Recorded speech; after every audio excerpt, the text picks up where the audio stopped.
idea. Rather than web browsers, um, rather than having web browsers um, deny cookies or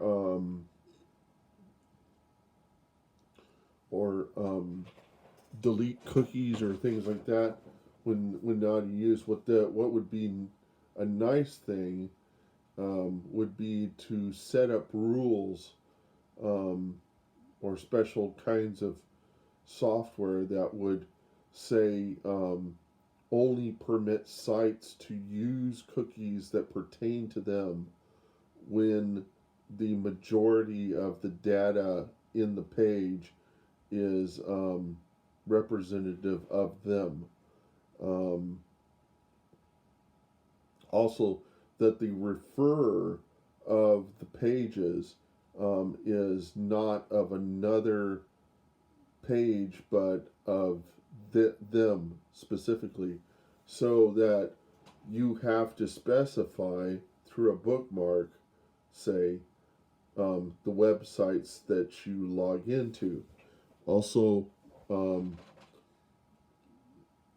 to permit passwords to be stored in your web browser, but also that web browser will not communicate, will not um, clone your passwords to a cloud, because if it clones your passwords to a cloud and someone is able to log into your cloud site, then they can get access to all your passwords. Um, another thing that's pretty common, or should be common, is that the passwords that are stored on servers shouldn't be the text, should not be the actual passwords themselves, but a hash, what's called a hash of your password. And that is a special code that would be produced from your password that would not imply what your password is. It would be a code that's generated, a unique code that's generated from your password, but can't be used to track back to you. A simple example of that is to use a public key, use public key encryption to encrypt your password, and then that is used on the server to recognize your login. That way, the server can't be, the people who manage the server can't figure out what your password is. Um, um, and that encryption would have to occur on your end, probably through a special app um, that that gives it tokens, and those tokens um, are something that both the server and the client agree on. So, kind of like what you do currently now with using um, authenticators. An authenticator could be used to give yourself a special login to a system. So rather than just having one authenticator code, you could have three authenticator codes, and that would be enough to give you password access into a server.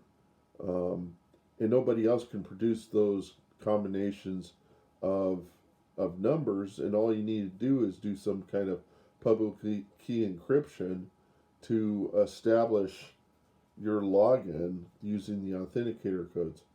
Um, that way, nobody could eavesdrop midway. Well, it wouldn't be that. You would probably have to use some sort of symmetric key encryption with the main site. They'd have to recognize your address and then use the symmetric key that they have on store to send to let you send your authenticator codes, and then that could be used like a login. But it would be a login that wouldn't identify what your, I mean, it wouldn't require you to memorize login and passwords. It would just work as is, and the authenticator would keep all of your, not passwords, but your authenticator generators. And then that way you wouldn't have to have login and passwords. You would just have to have an authenticator to generate the codes. But why they don't do that is beyond me. That would be the future of dealing with logins. My website, Rock Me Amadeus, doesn't use logins and passwords. Actually, it uses something like a login, but it's generated from the playlist itself, and and the codes are actually stored on the flat file system. I mean, as a flat file as part of the file system. And if somebody was permitted to get into my website or to browse my directory, they could get all the passwords that are used to access the playlist.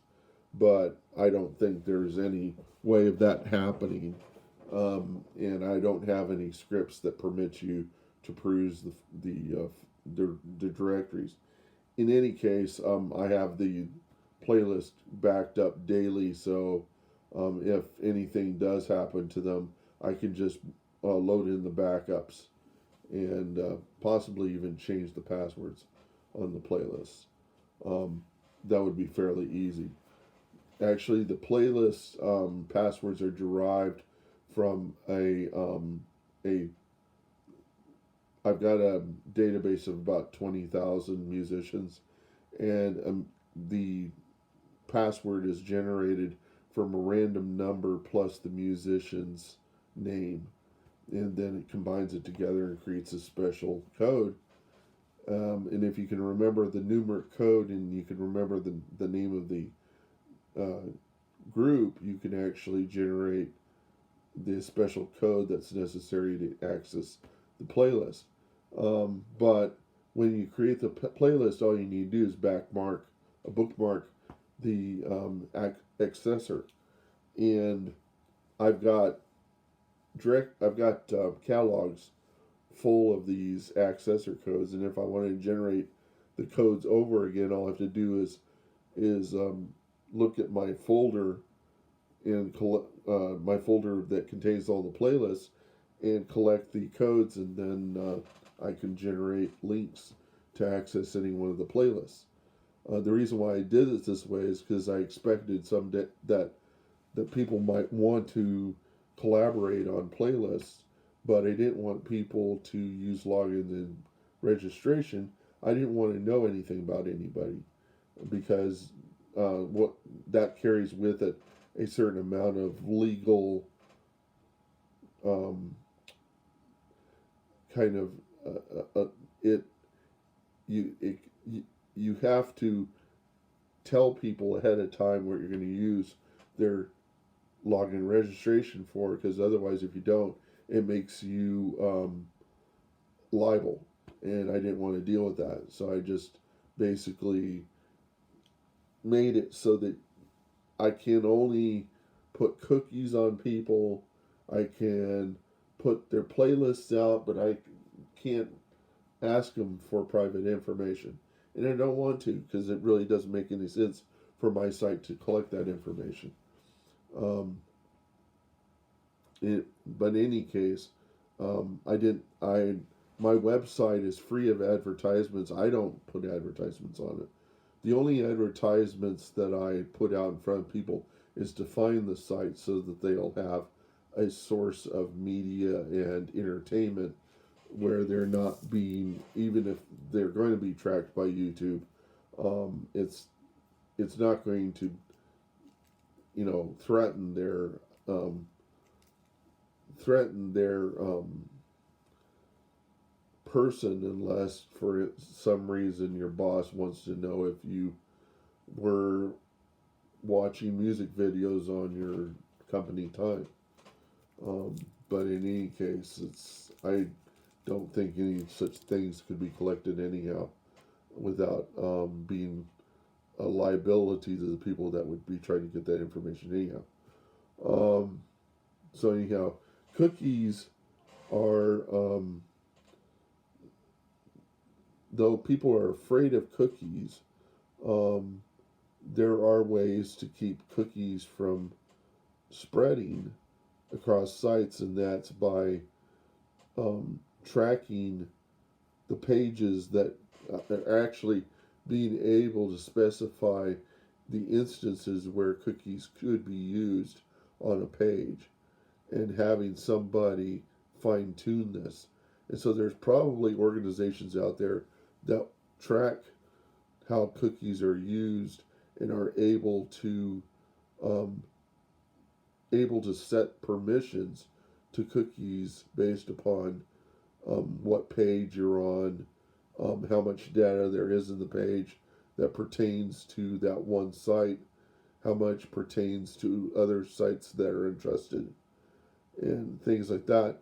And in the cases where you might be on an entrusted website, rather than give them, rather than deny them access to a cookie, you would give them a bogus cookie. You would give them a cookie from the organization that's managing your cookies. They might have a bunch of cookies on hand that would confuse the system that's trying to collect information on you, and they would instead develop an information file full of so much random, unrelated stuff that it could corrupt their database. It could fill their database with a lot of illogical information, downplaying the relevance of their database.